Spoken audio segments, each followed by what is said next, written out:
κάνει αυτό, Λεωνίδα? Καιρώνει το snowboard.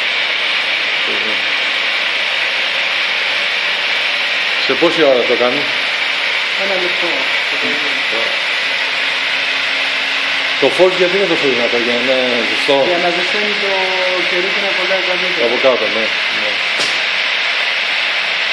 Και μπαίνει το σωστό βάρ, η σωστή ποσότητα. Σωστή ποσότητα, ναι.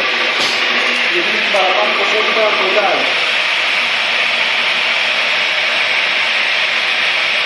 Και βάζουμε διαφορετικό βάξη για διαφορετικό χιόνι. Έχει τέτοιο πράγμα. Αν είναι κρύο το χιόνι. Αυτό το βάξη είναι για όλες τις συνθήκες. Ναι. Είναι το αυτό που χρησιμοποιείται στην Αυστρία. Κατάλαβα, ναι.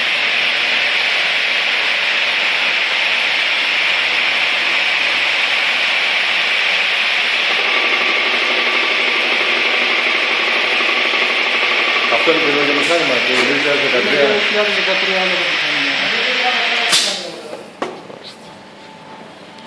Τέλειο. Γυαλίζει καταπληκτικά.